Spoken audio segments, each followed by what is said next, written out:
మీ ఎలాంటి వ్యాపార ప్రకటనలకైనా వెంటనే మా ఛానల్ సంప్రదించండి. ప్రస్తుతం మనతో పాటు ప్రముఖ ఆధ్యాత్మికవేత్త జ్యోతిషరత్న జ్యోతిష సామ్రాట్ చింతా రుక్మాన్ గదరావు గారు మనతో ఉన్నారు. మాతృదేవోభవ పితృదేవోభవ ఆచార్య దేవోభవ. ఓం నమో మాందేశ్వరాయ నమః. గురుగారు 2026 జనవరి మాసం విశేషంగా తులారాశి వాళ్ళకి ఈ మాసం ఏ విధంగా కలిసి రాబోతుంది, వీళ్ళు ఎటువంటి జాగ్రత్తలు తీసుకోవాలి ప్రత్యేకంగా ఈ మాసంలో? ఈ 2022 సంవత్సరం జనవరి మాసం తులారాశి వాళ్ళకు గోచార ఫలితాలు, మాస ఫలితాలు ఎలా చూసే ముందు ఈ తులారాశిలోనే రవిగ్రహం ఉండగా పుట్టిన వాళ్ళకి ఎలా ఉంటుందో మనం మాట్లాడుకుందాం. అంటే ప్రతి మాసం ప్రతి రాశికి ఏదో ఒక ప్రత్యేకమైన విషయం చెప్తున్నాం కాబట్టి ఈ తులారాశిలో సూర్యగ్రహం అస్తమిస్తుంది. మేషం అంటే తూర్పు, కరెక్ట్గా 180 డిగ్రీస్ ఆపోజిట్ తులారాశి, అస్తమయం పడమర. ఇక్కడ సూర్యుడు అస్తమిస్తాడు కాబట్టి బలం ఉండదు. వీళ్ళు ఉదాహరణకి ఈ రాశిలో పుట్టిన అమ్మాయిలు అనుకోండి, తండ్రి లేని అబ్బాయిని పెళ్లి చేసుకోవాలి. అబ్బాయి అనుకోండి, తండ్రి లేని అమ్మాయిని పెళ్లి చేసుకుంటే మంచిది. అంటే తండ్రి అయినటువంటి స్థానము అస్తమించింది అని అర్థం. తండ్రి అస్తమించిన వాళ్ళను వివాహం చేసుకోవడం మంచిది. ఒకవేళ చేసుకుంటే వివాహమైన తర్వాత వాళ్ళ తండ్రికి అస్తమించడం జరుగుతుందనే ఒక విషయం ఉంది. అంటే పెళ్ళైన తర్వాత ఇప్పుడు ఆ తండ్రి ఉన్నటువంటి అమ్మాయిని పెళ్లి చేసుకుంటే పెళ్ళైన తర్వాత తొందరగా వాళ్ళ తండ్రి గతి అస్తమించడానికి అవకాశం ఉంటుంది. అదే అమ్మాయి తండ్రి ఉన్న అబ్బాయిని చేసుకుంటుంది అనుకోండి, వాళ్ళ మామగారు అస్తమించిన అవకాశం ఉంటుంది. అదేదో తండ్రి లేనట్టు అబ్బాయిని చేసుకుంటే ఆ సమస్య లేదు కదా. పెళ్ళైన సంవత్సరానికి వాళ్ళ నాన్న చనిపోయారండి, పెళ్ళైన చనిపోయిన సంవత్సరానికి వీళ్ళ నాన్న చనిపోయారండి, ఇట్ట ఉంటుంది చూడండి. అంటే రవిగ్రహము తులారాశిలో ఉన్నటువంటి వాళ్ళు పితృదోషం ఉంటుందని అర్థం. తండ్రికి దూరంగా ఉంటే అభివృద్ధి. ప్రభుత్వ సంబంధ వ్యవహారాలు కలిసి రావు, కాంట్రాక్టులు కలిసి రావు. రవి అంటే ప్రభుత్వం. కొంతమంది చేసి కాంట్రాక్టులు బిల్స్ రాకుండా ఉంటారు, అప్పు చేసి పడేస్తారు, బిల్లు వస్తేనే ఇస్తాను కట్టేద్దామని, రాదు. మళ్ళీ వాళ్ళకి అనుకూలమైన గవర్నమెంటే ఉంటుంది, వాళ్ళ ప్రభుత్వంలో వేరే వాళ్ళు దానికి అడ్డం కొడుతూ ఉంటారు. గవర్నమెంట్ వచ్చి నేను చెడిపోయాను, గవర్నమెంట్ లేనప్పుడు బాగున్నాను అంటూ ఉంటారు. ప్రభుత్వం అంటేనే రవిగ్రహము, అందుకే ప్రభుత్వం లేకపోతే వీళ్ళు బాగుంటారు. ప్రభుత్వం వచ్చినప్పుడు వీళ్ళు ఏం చేస్తారు, దూరుతారు. నాకు ఆ కాంట్రాక్ట్, రోడ్ కాంట్రాక్టు, కలవట్టు అంటారు, అది పోతుంది. అలా కాబట్టి కేర్ఫుల్గా ఉండాలి. ఇప్పుడు తెలిసి తెలియకుండా ఇట్లాంటి నిర్ణయాలు తీసుకోవడం వల్ల జరిగే నష్టాలు ఇవి మళ్ళీ లైఫ్లో రావు. కాబట్టి ప్రభుత్వ అనుకూలత ఉండదు, ప్రభుత్వ సంబంధమైనటువంటి ఉద్యోగాలు కలిసి రావు, వ్యాపారాల కాంట్రాక్ట్లు ఏం కలిసి రావు. శివుడికి అన్నాభిషేకం చేయడం వల్ల వీళ్ళకి పరిహారం అవుతుంది. అన్నంతో అభిషేకం, అది కూడా రవిగ్రహము ఈ రాశిలో ఉండగా పుట్టిన వాళ్ళు, రవిగ్రహం స్వాతి నక్షత్రంలో ప్రయాణిస్తుంది గోచారంలో, అప్పుడు చేస్తే మంచిది. నేత్ర సంబంధమైన సమస్య వచ్చే అవకాశం ఉంటుంది. అంటే రవి నేత్రకారకుడు. మనకు రెటీనా కనిపించదు, ఒక నెల కానీ రవిగ్రహం కనిపించకపోతే ఇంక రెటీనా డ్యామేజ్ అయిపోతుంది. అందుకే వారం రోజులు వర్షాలు పడితే తర్వాత ఎండ వస్తే మనకు ఒక అదృష్టంలాగా కనిపిస్తాడు సూర్యుడు. కాబట్టి అంత ఇంపార్టెంట్ ప్లానెట్ ఇక్కడ అస్తమిస్తుంది. కాబట్టి వీళ్ళకు రవిదశ కూడా యోగించదు. రవిగ్రహం వల్ల వీళ్ళకి ఎటువంటి ప్రయోజనం ఉండదు. వీళ్ళు వాచ్ కట్టకూడదు. వాచ్ అంటేనే రవిగ్రహం. డిజిటల్ వాచ్ కట్టచ్చు, అది రాహు వీళ్ళకి బలవంతుడు. ముందులో ఉన్న వాచ్ వీళ్ళు శివాలయానికి కానుకగా ఇవ్వచ్చు. స్వాతి నక్షత్రం రోజు కానీ ఆదివారం కానీ ఇవ్వచ్చు. ఇది వీళ్ళు తీసుకోవాల్సిన లైఫ్ టైం జాగ్రత్త. రవిగ్రహము తులారాశిలో ఉండగా పుట్టిన వాళ్ళు. ఇక ఈ మాసం తీసుకుంటే రాశ్యాధిపతి 3-4 స్థానాలపైన వెళ్తున్నాడు, భాగ్యాధిపతి 3-4 స్థానాలపైన ప్రయాణిస్తున్నాడు, లాభాధిపతి 3-4 స్థానాలపైన, ద్వితీయ అష్టమాధిపతి 3-4 స్థానాలపైన. ఇక్కడ మంచి ఎంత ఉందో చెడ్డంతే ఉంది. కానీ రాశికి 5వ ఇంట్లో రాహువు, 6వ ఇంట్లో శని, లాభంలో కేతువు బాగున్నారు. కాబట్టి మెజారిటీ ప్లాంట్స్ బాగున్నట్టు లెక్క. దీనివల్ల ఎటువంటి మంచి జరగవచ్చు అంటారు వీళ్ళకి? దీనివల్ల జరిగే మంచి ఏంటంటే, ఇప్పుడు కానీ వీళ్ళ కులదేవత తెలిస్తే, 5వ ఇంట్లో రాహు ఉన్నాడు, 5వ ఇంట్లో రాహు ఉంటే కులదేవత దోషం ఉంటుంది. కులదేవత అనుగ్రహంగా చేస్తే ఏదైనా తెలియని అదృష్టం జరుగుతుంది. వీళ్ళకి సంతానం ఉంటే విదేశాలకు కానీ పంపిస్తే అక్కడ అద్భుతంగా జాబ్స్ వస్తాయి. రాహు అంటే విదేశాలు కాబట్టి. అదేవిధంగా ఆదిస్తున్న అదృష్టం కాబట్టి, అక్కడ రాహు ఉన్నాడు కాబట్టి ఆకస్మిక అదృష్టం కలిగేందుకు అవకాశం ఉంటుంది. ఏదో ఒక అదృష్టం వీళ్ళకు వేచి ఉంది అని అర్థం. 5వ రాహువు అంటే ఇక్కడ తులారాశికి బలవంతుడు. 3వ స్థానం కాబట్టి చేసే ప్రయత్నం అనే స్థానంలో రాశ్యాధిపతి శుక్రుడు ఉన్నాడు కాబట్టి చేసే ప్రయత్నాల్లో వేగం ఉంటుంది, చేసే ప్రయత్నం ఫలితం ఉంటుంది. కానీ కూడా కుజుడు రవి కూడా బాధకాధిపతి కూడా ఉన్నారు కాబట్టి కొంత నష్టం జరిగి లాభం జరుగుతుంది, లేదా లాభం వచ్చినా కొంత మీరు దానికోదాన్ని పెట్టేయాల్సి వస్తుంది, పూర్తిగా మీకు అందదు. ఇక భాగ్యస్థానంలో గురువు నాడు ఈ రాశికి 6వ ఇంటి వాడు 9వ ఇంట్లో ఉంటే ఏమవుతుందంటే అప్పు ద్వారా ఏదన్నా ఒక బెనిఫిట్ ఒక ప్రాజెక్ట్ చేసుకుంటే మంచిది. బ్యాంక్ లోన్స్ అంటూ పెట్టుకోవాలని ప్రయత్నిస్తే వస్తాయి. గురువు అంటే బ్యాంకు పూర్వభాద్ర నక్షత్రం గురువుదే కాబట్టి ఆయన మన దశమంలోకి వస్తున్నాడు, అప్పుడు కూడా బాగానే ఉంటుంది. ఎవరు కేంద్రంలోకి గురువు వచ్చినప్పుడు. కాబట్టి ఓవరాల్గా చూసుకుంటే వీళ్ళకు ఈ మాసం చాలా బాగా అద్భుతంగానే ఉంది, ఇబ్బంది ఏం లేదు. సో ధనపరంగా నిలుస్తుందా, లేదంటే ఎక్కువగా దుబారా ఖర్చులు ఎక్కువైపోయి దుబారా అవుతూనే నిలుస్తుందండి. రాహు వచ్చే కాడికి ఖర్చు పెట్టిస్తాడు, మిగిలిపెట్టిస్తాడు, రెండు చేస్తాడు. వీళ్ళు సేవింగ్స్లోకి వెళ్ళడం బెటర్. గోల్డ్ స్కీమ్స్ కానీ ఇంకేతర ఏదైనా స్కీమ్స్, ఆర్డీలు, ఎఫ్డీలు, మ్యూచువల్ ఫండ్స్ ఇట్లా వాటిలోకి వీళ్ళకి అమౌంట్ కానీ ఆదాయాలు వచ్చిన తర్వాత అట్లా స్ప్రెడ్ చేసుకోవడం మంచిది. లేదనుకుంటే ఇందులో కష్టాలు పడుతున్న వాళ్ళ అమౌంట్లు వస్తే అప్పులు తెచ్చుకోవడం మంచిది. ఇప్పుడైతే మాత్రం బాగానే ఉంది. శని గ్రహం 6వ ఇంట్లో ఉంది, మంచిది. 5లో రాహు మంచోడు. ప్రధాన గ్రహాలు వీళ్ళకి అనుకూలంగానే ఉన్నాయి. ఇంకా ఆ రాహుతో శుక్రుడు బుధుడు కలుస్తారు, మళ్ళీ శనితో కలుస్తారు గోచరంలో. శత్రువుల నుంచి విశేషంగా ఉన్న ఇబ్బంది ఏమైనా ఉంటుందా? అధికంగా శత్రువులు ఉంటే ఏం చేయాలంటారు? శత్రువులు అధికంగా ఇప్పుడు శత్రు విజయం అయితే ఉంటుంది. శనేశ్వరుడు 6వ ఇంట్లో శత్రుస్థానంలో ఉన్నాడు, శత్రువులు ఏం చేయలేరు. రాహువు వీళ్ళకు 5లో ఉన్నాడు, నిర్జించేదానికి శక్తియుక్తులు అన్నీ ఇస్తాడు. విశేషమైన శత్రు బాధ ఉన్నప్పుడు మేము మామూలుగా వ్యక్తిగత జాతకంలో చెప్తా ఉంటాను నేను. వైనాశిక నక్షత్రం అది ఒకటి ఉంటుంది, వినాశాన్ని కలిగిస్తుంది. ఆ వినాశక నక్షత్రంలో శత్రువుల పేరు చెప్పి దుర్గాదేవి ఆరాధన చేసి శత్రువులు నశించిపోతారు. ఆ వినాశక నక్షత్రంలో అప్పుడు కట్టడంలో అప్పులు నశించిపోతాయి. ఆ టైంలో ట్రీట్మెంట్ ఏదో బీపీ చెక్ చేసుకోవడం, హార్ట్ బీట్ చెక్ చేసుకోవడం లాంటి చేస్తే అనారోగ్యాలు నశించిపోతాయి. అప్పులు లేవు, అనారోగ్యాలు లేవు, శత్రువులు అంటే లైఫ్ అంతా బాగుంటాయి కదా.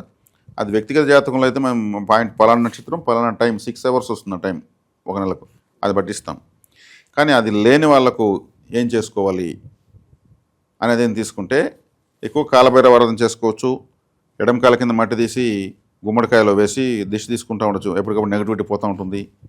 నెగిటివిటీ పోయిందంటే ఇంకా శత్రువు మన యొక్క వ్యతిరేక శక్తి మనకు మొదటి శత్రువు. దాన్ని తీయడం వల్ల ఏమవుతుంది, అవతల వాళ్ళకి మనకు టార్గెట్ కాము, వాళ్ళకి వేరే సమస్యలు వస్తాయి. కాబట్టి ఇటువంటి కాలభైరవాదం కాలభైరవాదం నక్షత్రాల సంబంధం లేకుండా చేసుకోవచ్చు.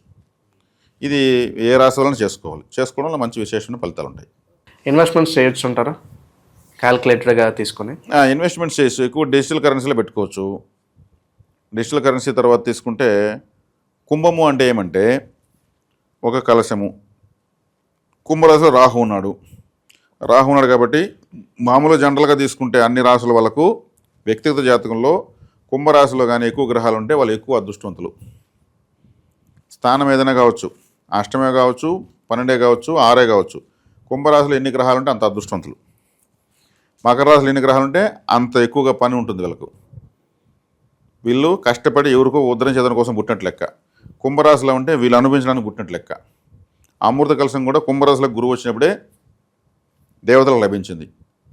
కాబట్టి కుంభరాశిలో రాహు ఉన్నాడంటే ఈ టైంలో వీళ్ళు ఇప్పటి వరకు జీవితంలో అనుభవించిన దాన్ని ఏదో అనుభవించబోతున్న అర్థం, సకల భోగాలు అనుభవిస్తున్న అర్థం. జన్మజాతకంలో రాహు కుంభంలోకి వస్తే వాళ్ళు అనుభవించినదంటూ లేదు.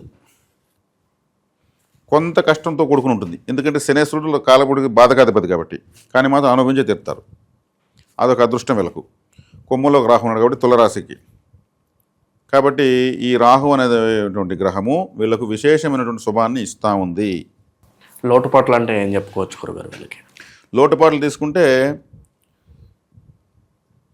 కుజుడు రవి వల్ల ఉంటాయి, రవి కుజుల వల్ల. కానీ కూడా బుధుడు శుక్రుడు ఉండడం దానికి దారులు దొరుకుతూ ఉంటాయి. ఇక తీసుకుంటే గురువు 9లో ఉన్నాడు, బాధకాధిపతి అంటే శత్రుస్థానాధిపతి 9లో ఉన్నాడు. ఆయన అప్పు చేపితే రెడీగా ఉంటాడు, అప్పు కావాలి తీర్చేస్తాడు. ఇప్పుడు ట్రై చేస్తే అప్పు దొరికిపోతుంది. దాన్ని ఉపయోగకరంగా ఖర్చు పెట్టుకోవాల్సింది మీరే. దాన్ని ఉపయోగకరంగా ఖర్చు పెట్టకపోతే తిరిగి కట్టేదానికి ఆదాయం రాదు, మనీ బర్నింగ్ అయిపోతుంది. మనీ యూస్ అవ్వాలి.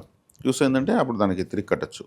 సో ఓవరాల్గా ఇంకా విశేషం కలిసి రావాలంటే ప్రజెంట్ ఉన్న గ్రహస్థితి బట్టి ఎలాంటి పరిహారాలు చేసుకుంటే బాగుంటుంది? దుర్గారాధన, దుర్గాదేవి ఆరాధన చేసే కూడా అదృష్టం పెరుగుతుంది. అదేవిధంగా ఇక తులారాశికి ద్వితీయమైనటువంటి రాశి వృశ్చిక రాశి. వృశ్చిక రాశి అంటేనే ఏం చేయొచ్చు అన్నప్పుడు అంటే ఇక్కడ సుబ్రహ్మణ్య స్వామి ఆరాధన చేయొచ్చు. సుబ్రహ్మణ్య స్వామి భుజంగ స్తోత్రం కానీ, సుబ్రహ్మణ్య అష్టకం కానీ, ఆయన యొక్క కవచాలు కానీ ఎక్కువగా చదవడం వల్ల, క్షేత్రాలు ఎక్కువ తిరగడం వల్ల విశేషమైనటువంటి ధన సంపదను సంపాదించుకోవచ్చు, ఎటువంటి సందేహం లేదు. అదేవిధంగా హాస్పిటల్స్, వృశ్చిక రాశి అంటే హాస్పిటల్స్కి ఈ క్లీనింగ్ ఎక్విప్మెంట్స్ తీసేవచ్చు. ఎక్కువగా పిల్లలు పుట్టేటువంటి హాస్పిటల్కి కాన్పుల్ హాస్పిటల్ అంటారు, మెటర్నిటీ హాస్పిటల్ అంటారు. Floor cleaners, toilet cleaners, mop sticks, ఇటువంటివి యాసిడ్స్, ఫినాయిల్స్ ఇటువంటి డొనేట్ చేస్తూ ఉంటే వీళ్ళకు ధనపరమైనటువంటి నష్టాలు తగ్గుతాయి. అదే ఆలయాలకు కూడా తీసేయవచ్చు. అదేవిధంగా ఫ్లోర్ క్లీనర్స్, ఈ క్లీనర్స్ అక్కడ చీపులు తీసేయవచ్చు. ఎందుకంటే వృశ్చిక రాశి అంటే బాత్రూము, వృశ్చిక రాశి అంటే శుభ్రత ఎక్కువగా ఉండాలి. వృశ్చిక రాశి వీళ్ళు 2వ స్థానం కాబట్టి బాత్రూమ్ని ఎంత శుభ్రంగా పెట్టుకుని వీళ్ళకి ఫైనాన్షియల్ అంత బాగుంటుంది. బాత్రూంలో వీళ్ళు ఓ 15 రోజులకు ఒకసారి ఒక కొబ్బరికాయ కొట్టి నైవేద్యంగా పెట్టి నైట్ పడుకునేటప్పుడు కొద్దిగా కుంకుమ జల్లేసి తెల్లవారులేసి పారేయచ్చు. అలా చేస్తూ ఉంటే నైవేద్యం చేస్తూ ఉంటే చాలా మంచిది.